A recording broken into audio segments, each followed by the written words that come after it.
you. How do you do, ladies and gentlemen? This is Orson Welles.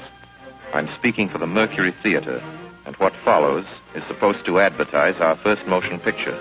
Citizen Kane is the title, and we hope it can correctly be called a coming attraction. It's certainly coming to this theater, and I think our Mercury actors make it an attraction.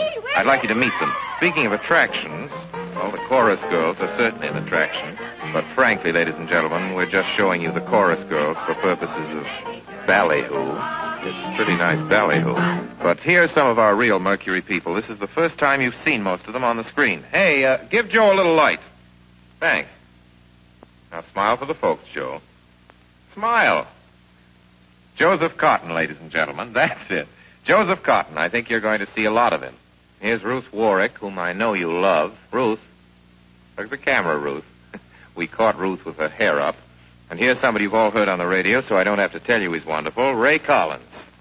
Dorothy Commongore is a name I'm going to repeat. Dorothy Commongore. I won't have to repeat it much longer. You'll be repeating it. And here's George Coulouris, who's a grand actor. I'll say that name again. George Coulouris. Watch it. Here comes Everett Sloane. Look out, Everett. Oops. Everett Sloane, ladies and gentlemen, he isn't necessarily a comedian. And here's one of the best in the world. Agnes Moorehead. I've said a lot of nice things, but Erskine Sanford deserves some more. Erskine Sanford. So does Paul. Paul Stewart, everybody.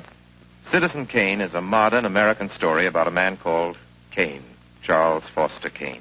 I don't know how to tell you about him. There's so many things to say. I'll turn you over instead to the characters in the picture. As you'll see, they feel very strongly on the subject. Charles Foster Kane is... Sure, he started the war. But do you think if it hadn't been for Mr. Kane, the United States would have the Panama Canal? Charles Foster Kane is nothing more or less than a communist. Kane, governor. Listen, when the voters of this state and Mrs. Kane learn what I found out about Mr. Kane and a certain little blondie named Susan Alexander, he couldn't be elected dog catcher. I'm going to skin Mr. Charles Foster Kane alive.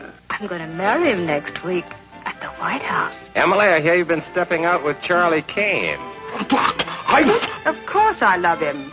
I gave him $60 million. Well, of course I love him. He's the richest man in America. That's what all the girls say about him at first. But you know, I can't help but admire him. He's crazy. He's wonderful.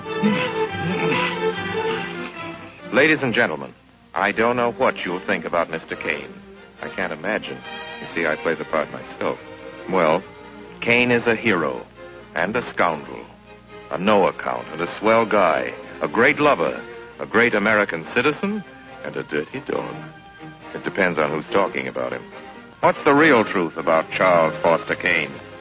I wish you'd come to this theater when Citizen Kane plays here and decide for yourself.